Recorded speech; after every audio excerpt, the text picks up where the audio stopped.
So hello and welcome to the Expat Pod. My name is James, your host, and I'm joined by my friend and colleague Prashanth, living in the UK. So Prashanth, tell us a bit about yourself. Hello, my name is Prashanth. I'm from Malaysia originally. I moved to the UK in 2011, I think. 2011, October. I moved here for uni and then graduated from uni and started work, and I've been working in and around the Midlands ever since, actually. I went to uni in London, in Imperial College. So, work as an engineer. I know James through work. That's kind of the short version of my story, I'd say. Perfect. Well, we'll...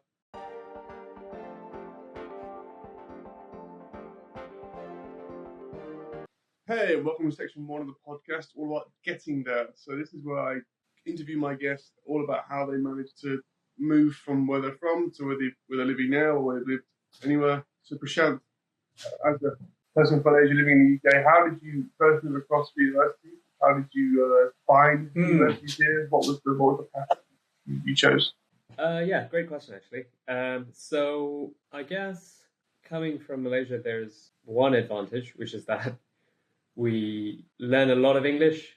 We were a former British colony, obviously, so definitely wasn't like a huge change in the language. And UK universities actually advertise quite a lot in Malaysia to try and get foreign students, obviously, because foreign students pay more, and if you could speak English, that works for them, right? So I guess I was also, drawn to the fact that universities in the rest of the world were generally better than universities in Malaysia, sadly. I think Malaysian universities kind of had a bit of a peak at some point, and then kind of never really kept up, especially with subjects like engineering. So these were the driving factors, I guess, for me to kind of look abroad. And so when I finished school, with secondary school, essentially, I could have gone and done the equivalent of sixth form, which is just called Form 6. Or I could have done anything else in terms of like foreign, qualifications. So some people I know did IB, like International Baccalaureate, and I did A-levels because a bunch of my friends were doing it, and there was this college, and there is still this college in Malaysia, which is very funnily called HELP. The college is just called HELP, like HELP. It stands for something. I can't remember. I think it's like Higher Education Learning. Yeah, it's an acronym. Yeah, but and also another really random fact about this place is that this is a bit of a rabbit hole, but there was a period of time when North Korea and Malaysia had very warm relations, and during this period of time, HELP decided to award Kim Jong-un an honorary degree. So for a period of time, I think he was technically, we went to the same university or college. Yeah. I have a very famous, HELP offered scholarships for A-levels. So they kind of just paid most of your tuition fees. And that seemed like a great idea. So I did A-levels. And then I guess kind of just looked at the universities that were available. As I said, they actually come over to Malaysia and advertise, so that was quite easy. You just go to these fairs and there are all these universities, and there's just picked a few that I thought were really good. You apply through UCAS, which is exactly the same as you do here, so all that was really straightforward. And that was it, really. I got into Imperial, and did they help you with the flight?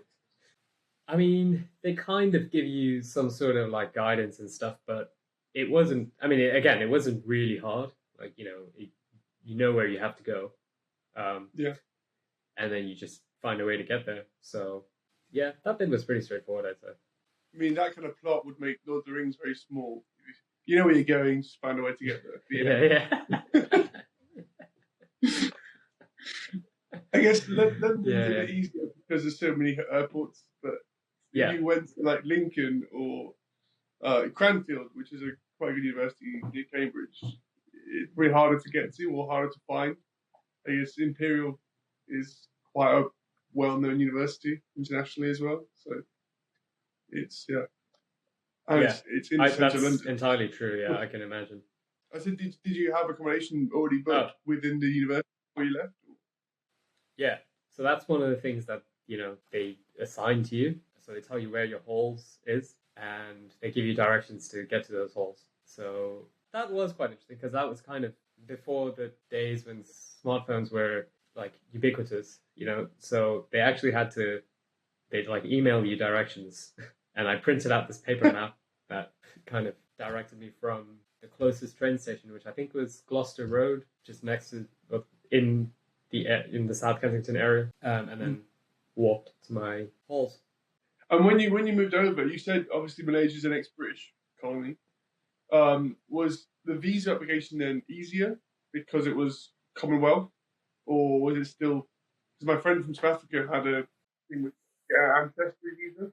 No, so we're not allowed ancestry visas and stuff. Sadly, we're not that British. It seems we're not quite there. But if you were Singapore, maybe. They might, yeah. I've always thought this sort of like ancestry visa thing has a lot to do with basically how much money you have. But anyway, no, so it wasn't difficult. I don't think it was kind of, very rigorous. But I think that's kind of a part of the, I think that has more to do with the fact that Malaysia is kind of viewed as a safe country. So that's why we generally have visa-free travel to most other countries, apart from places like China or the US. I don't need a tourist visa to come here, for example, or like no Malaysians need a tourist visa to come here. It's just a visa upon entry, I guess. But yeah, so getting the student visa wasn't too hard. You kind of just went to this place, the British Embassy, and then said, I want a student visa, give them some documents, give them your admission letter, and then come back, I think like a week later, and they'll have it. I don't know how it is today, but it was pretty straightforward back then. Oh wow, that's quite seamless for you then. Yeah, I would say so. And was there anything else you needed to do before you moved? Were any friends moving with you, or did you have friends moving to the UK as well? I had friends coming to the UK. I had friends coming to London, and I had even a couple of friends who came to the same university. So I was very lucky in that sense that we could really sort of, help each other out and stuff. But I also had family here at the time. Not exactly in London, but my sister and her husband were in Liverpool. That's a good city. Yeah. I actually think that I didn't even fly to London. Like thinking back, I think I flew.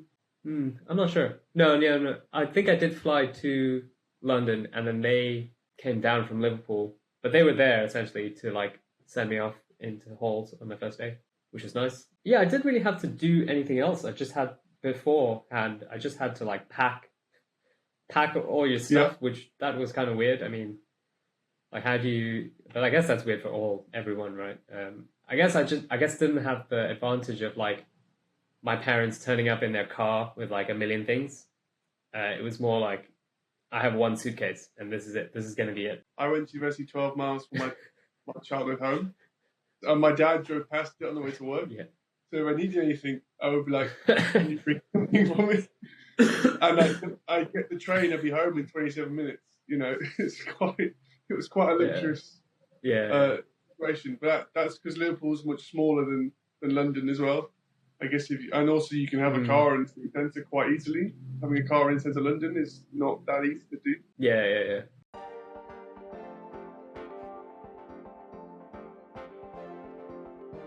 Welcome to section 2 of the podcast, all about being there, where I guess it's more about your first impressions of the situation where you've moved. So tell me about when you arrived in the UK. You said your sister picked you up and helped you get into Hull. What was your first impression when you stepped on a plane, maybe at customs or into the city when you unpacked? So I had been to London before, so it wasn't really my first impression. I guess I mean, it was cold, but I kind of expected that. It was just like, yeah, full of cars and stuff. I guess I remember kind of just noticing just how ridiculously busy it is. I mean, I guess I come from a city as well, and it's also quite busy there. But I guess London's just really heavy on public transport. So there's all these buses and taxis everywhere, you know. Whereas, yeah, and so many tube stations. Just like there are tube stations everywhere, tube stations and bus stops. That's what I kind of remember. And then I guess sort of interacting with people, interacting with the fellow students, people of my age. I started to realize that, yeah, everyone was quite different. My university and my halls were very international, actually. So there were people from all over the world, and I was just like, bloody hell, it's going to be interesting. Just like everyone's literally very different. Did that make it easier for you to kind of mingle, because it wasn't just you moving in with a bunch of British people? It was everyone was in the same situation. Everyone is so far from home, so the openness to make friends is much easier. Yeah, I definitely think if it were just me, I would feel, yeah, kind of like I was sticking out. But I didn't feel like that at all. I mean, it was pretty equal, I'd say. I think it was like 50% international people and 50% British people. So yeah, it just felt like one of the crowd of people, and yeah, that was good. And then I guess it was kind of getting to understand what life was going to be like. I remember trying to understand what the money meant, but that happens like every time you go to a new country, right? Like trying to figure out like what coins are what, and that made me really self-conscious, actually, because, you know, like on freshers and stuff, I'd go out with people in my halls, and then this is how far, I feel like such an old man, but this is how long ago it was that there weren't really contactless cards and stuff, and you'd have to pay for your tube ticket using paper money or coins. So I'd like try and buy my ticket, and I'd just be standing there for ages figuring out like what all the money meant, whereas everyone else would just go ahead because they'd obviously be faster than me. Well, they had Oyster cards. Yeah, well, Oyster cards, exactly, yeah. Which I eventually quickly got one as well. The original contactless technology, just tapping through, and like now you can use your bank card directly.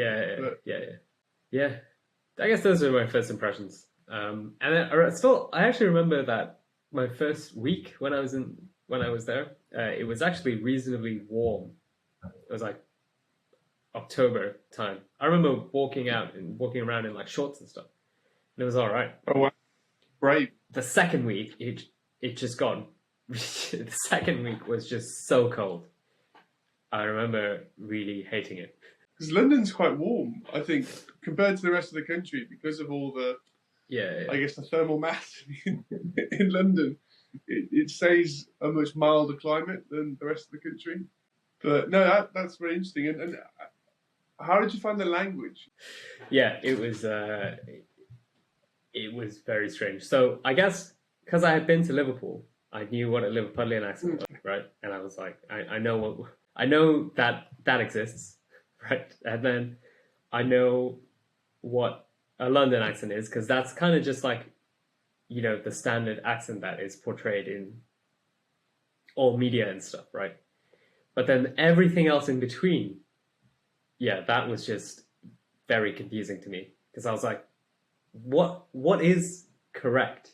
You know, like why do some people say things so differently? You know, like bath and bath.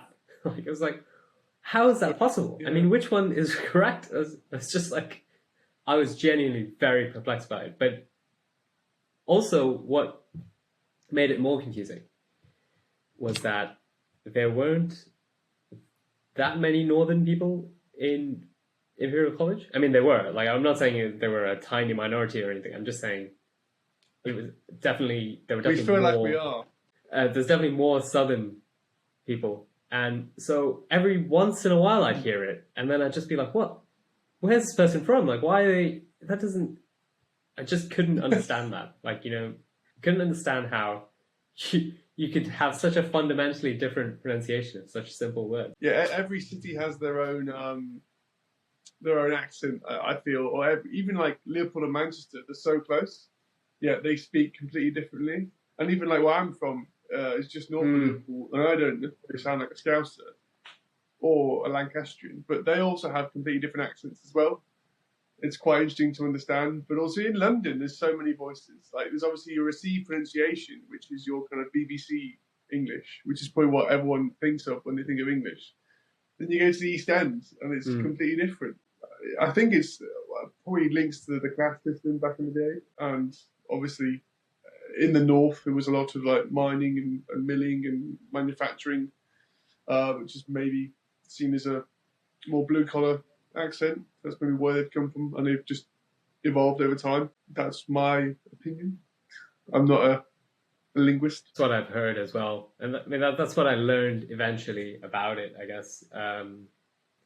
It's funny because the other day I was going to the airport, like Birmingham Airport, and I realized just how close Kenilworth and Birmingham are. They're very close, right?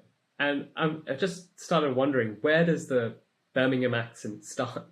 Because it's very distinct, right? You wouldn't meet someone from Kenilworth who sounds like a Brummie. That's very, very rare. So yeah, I wonder where that line is. I think it would be interesting to see. I think it's Solihull. Because you get both. Oh, yeah, okay. Non-Brummies and Brummies in Solihull. To me, it feels like they exist in perfect harmony. But that's just one side of it. It's like the southeast part of Birmingham. As you get towards the M40, it kind of goes away. The biggest what? Sorry. Cultural change. Oh, wow. I mean, yeah. I guess how people interact is very different. I think people generally interact much more casually in Malaysia. So a lot less formally, even in formal settings. But I also think that, on the other hand, people can be very... So I find that here, I guess it's... The UK, I would say, is actually pretty non-confrontational, as it is, right? But I'd say Malaysia is even more non-confrontational. So, yeah. So that's kind of a thing as well. So even though people are less formal, that can actually be a bit of a problem. So instead of just telling you, like, no, you can't do that, they'd end up kind of like going in circles and like being very very evasive about the fact that they don't want you to do something. And then I have actually the second one. This maybe should be the first, but it's to do with punctuality. I actually have a good story about that. So when I first moved here, it might have been, I'm not sure if it was even the time that I came here or like, as in, it may have been when I came here before going to uni. But I was going to take a bus at some point from some bus station. I actually think, I think it was, I remember now. I think I went to Oxford for my interview in Oxford, which I didn't get in the end. So this was the year before I went to uni. And then I was going to go from Oxford to Liverpool, where my sister was, by bus. And so in Malaysia, time is usually just a suggestion, right? So if a bus says it's going to leave at a particular time, that means they're going to leave around that time, right? So you turn up around that time, and the bus is usually there, and then you can like board the bus. And I kind of thought that's how it would be. So I turned up, I think my bus, let's say, was leaving at 10 o'clock. I turned up at like 10:01 thinking I'm like perfectly on time right now, right? I've made... I wouldn't turn up this early normally. And then I just saw the bus leaving. And I was like waving at the driver. Because again, that's something that I would definitely do in Malaysia. And they would definitely stop. They'd be like, oh, there's a guy here. So we have to stop. And this driver just said, like, no. And he just kept going. And I was like, how is that possible? It really just didn't make sense to me. And then I realized that everything here, I wouldn't say everything happens on time, but everything actually has a strict time. Mm. So if it can be on time, it's going to be on time, and they're not going to wait. Like, there's no waiting, no one's ever going to wait for anything. Yeah, well, no, I guess it's the compound of waiting. It's like the stack up of tolerance. If everyone is waiting a minute and you've got 50 stops, you end up being nearly an hour late. It's quite a substantial change. Yeah. Which I can understand the reasons for it. Yeah. I mean, I guess it's just more like, you see, if everyone, like, sure, you turn up late, right? But if everyone in a place takes time as a suggestion, then you're not really being late for anything, are you? Because the meeting that you're going to make is probably going to treat time the same way, right? Yeah, but that would stress me out. Because I'd be like, are they coming? It's been 10 minutes. Like, what's going on? Yeah. I mean, I'm like that now as well. But I definitely wasn't. And like, there are entire countries that aren't like that. I definitely wasn't like that. And when I go back to Malaysia, I don't expect things to be how they are here. When I was there last week, my parents and I decided to do this boat trip just along the river in Malacca. And so we went to the guy and we said, what time's the boat? And then he said 5 o'clock. And it was, I think, 4:30. So we went to get a cup of tea to then fill the time. And we were back like 5 minutes before 5. And we asked him, like, where's the boat? And then he said, oh, it's gone. We were like, what? What are you talking about? And then he said, yeah, I mean, I said roughly 5 o'clock. And we were like, okay, when's the next boat? And then he said, probably sometime around 5. And I was like, wow, this guy. Wow. Yeah, but that would be really annoying, because if you're going to say a time, always say earlier than later, because you can always wait for it. But if it's gone, you're like, well, that was a waste of time, wasn't it? You could have spent that half an hour doing something different or going somewhere else. But yeah, that's how it is. I mean, people just kind of, I think, if you completely change your mindset for things to not happen at a specific time, then you're never stressed out about it anyway, because you just come to expect it. Yeah, and you can't control it, right? So that's maybe one of the whole points. It's probably quite mindful. Very zen. Perfect. Well, I think that's a good chunk for section 2. Shall we go into section 3?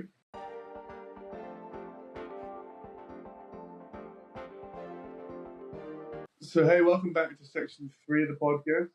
If you could go back 12 years ago, what would you tell yourself? What advice would you give, apart from the obvious of being aware of timing? Funnily enough, that's actually something my dad told me when I, like, on the drive to the airport, and I just decided to completely ignore him. But anyway, what would I? Yeah, I don't know. I think sort of try and get, if there's, okay, so there's 2 parts, right? Recapping my time. That's kind of hard to do because it's 12 years. It's like a long time. I think, obviously, I have enjoyed it. Otherwise, I wouldn't kind of stay here. I think one of the greatest things about it is that, I can only compare 2 countries, right? Where I was and where I am. And I think a big part about it, big reason that I've stayed here is work. I can't really say that there's the same level of innovation and stuff that happens in Malaysia. Not in my field, at least. Like, yeah, if I were a banker, worked in finance, or I was in oil and gas, then I'd be okay. But I'm not in any of those things. So, yeah, I mean, engineering isn't the UK's biggest, industry, but it is actually, I think, an industry that always has stuff going on. Even like looking at Polestar, wasn't around a few years ago, and now it's pretty big in this area, I'd say. Yeah, when I was choosing degrees, my dad was like, "Oh, choose engineering because there'll always be a job," and that was very important because I was the first person to go to university at the normal age. My dad went in his 30s. Right, yeah. And my parents were always worried about getting job prospects out of it, so we'd always look at the take-up rate or employment rate of a course, and engineering was always like 96 to 98%.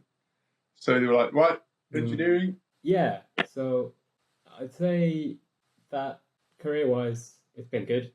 I'd say that, especially the last few years, I've actually started to kind of look around the UK a bit more, as in like enjoy the stuff that the UK has to offer. I mean, everyone did that, right? Because of COVID, everyone tried to start doing staycations and stuff.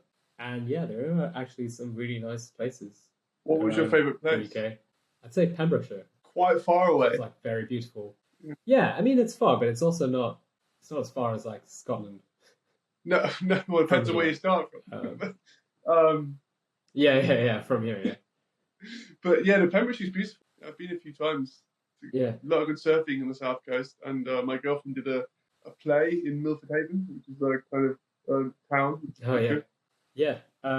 Like you said, good surfing, and the coastal path and just like the coastal area is incredible. I mean, I've never seen such clean seas. It's just because there's not much going on there really, apart from like a little bit of farming and a tiny population of people that actually use the beaches and stuff. It's just, yeah, it's so picturesque and clean. Yeah, what would I advise myself? Apart from being punctual, I'd say I think for a long time I didn't really get used to, and it's not easy to get used to, but I think for a long time I didn't really get used to how people, it's going to sound weird, but like how people talk here. And I don't mean an accent, I mean more like expressions and stuff. Okay. And I think I think like in casual settings it's actually fine, right? It's very easy because you can just be, usually I find that among friends people are quite direct, but I think among in like a formal setting, whether it's work or even in uni, if you're like speaking to your lecturers and stuff, people try to, beat around the bush a little bit. Like, like... it's a great saying as well, beat around the bush. Yeah. Like, we'll look into that kind of means no. Right? Yeah, it's like a maybe is always a no. Yeah, exactly. And that took me ages to really understand, especially during like when I first started work. I think passive aggressiveness is also very high, and people are they're quite fake in the work to avoid conflict. So they'll be all smiles and they'll email you afterwards saying, "Oh, sorry, we can't do that." And I guess the thing is that I kind of just assumed that wasn't a thing, and that's what made me take longer.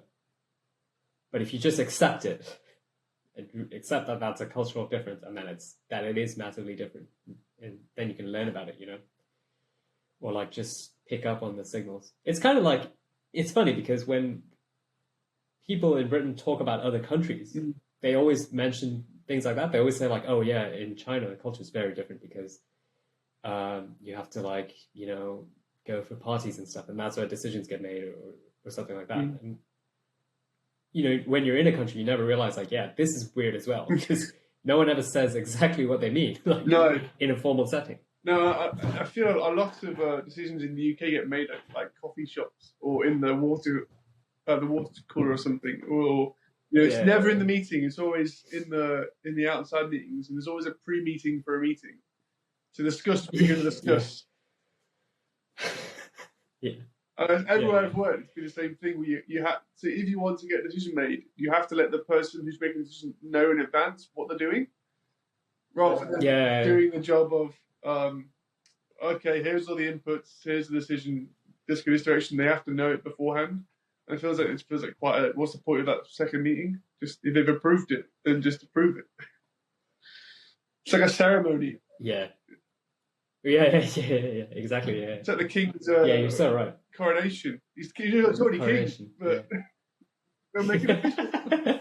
Yeah. Meetings. It's come to the point where like I'm not entirely sure what meetings are for anymore, because like people gather and they kind of talk about stuff, but like you said, everyone already knows what they're going to talk about, or like they've had the discussion somewhere else already, and then they say like, oh yeah, like we talked about in this meeting, and then if it comes to something that is actually, this is quite interesting because this is exactly what another colleague of mine who came from India said as well. He just said like, so we go to a meeting and then we like sit and chat for ages and then we come away with more things to do.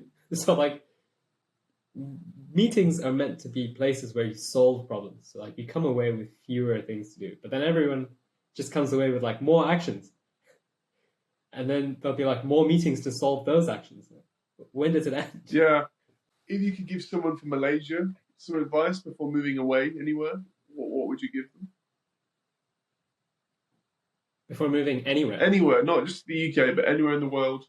Ooh, yeah, that's tough. I'd say definitely visit. I know it sounds weird, but like visit beforehand. You know, like before you actually go to a place, like, you know, go there for a week or so at least. And it's even better if you know someone who's lived there already. Like I said, my sister was living here, so I could, you know, see the world through the lens of someone who had made that move and had already been living there. So that was really useful, I'd say, rather than just kind of going all in, all on my own. If that's not possible, I'd say, you know, listen to some sort of travel podcast or read some sort of experience of someone that has done the same thing that you have done. Otherwise, I'd say, I guess a last one, but I think is really important, is try and keep a very open mind. One of the things I actually did was, it's going to sound a bit strange, but I made it a point to not spend all my time, or like actually minimize my time with other Malaysians when I was in the UK. Not because I didn't like them. I did actually like them. Definitely a couple of my best friends were even in the UK were Malaysian, but I guess my opinion is that if you move somewhere, you want to get the whole experience. Like if you move somewhere and you only interact with people from your country, then it's kind of like you never really left, right? Because you just go back to the language you used to, or at least how you would speak to me. Yeah, absolutely. I mean, yeah, I think I guess you also run the risk, I guess. I don't know, it never really happens to me, but you just run the risk of like becoming a clique, then you're like never really learn anything much about a place because you're just always in your circle and don't really interact much outside of it. So yeah, I'd say definitely put yourself out there. And I know, I actually think it's really difficult for Malaysians because it's one of those things that seems really familiar, but it actually isn't as well. So I think, you know, people think that they can come here and just like instantly interact with everyone. But that's not going to be the case, just because even though the language is very familiar, culturally it's quite different, right? And I think people run the risk of like finding that out and then instantly going into like back into their shell. Yeah, getting scared. Seeking comfort among other Malaysians who felt the same way.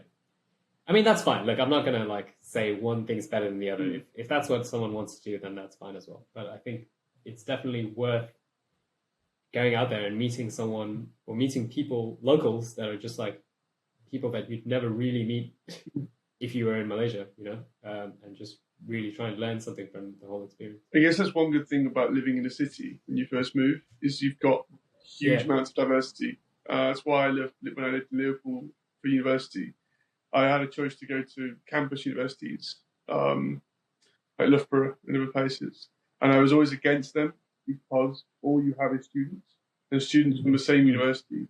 Great, so thanks, Prashanth, for spending some time with me. Your honest opinion and your kind of journey disclosed was really interesting for me and eye-opening for how you've how you've managed to come over and thrive in this country. And obviously, you're still here after 12 years, so it can't be that bad. And Yeah, no, thank you. I'm more than happy to share my experience. So it was actually great to have an opportunity to do that. A good avenue. Perfect. And if you have found some nugget of information which you are using for yourself after this podcast, then please let us know what you've used in the comments. And if you like it, then please obviously share it with your friends and send it around to anyone you think would find this useful or interesting or at most entertaining. But yeah, thank you, and we'll see you next time.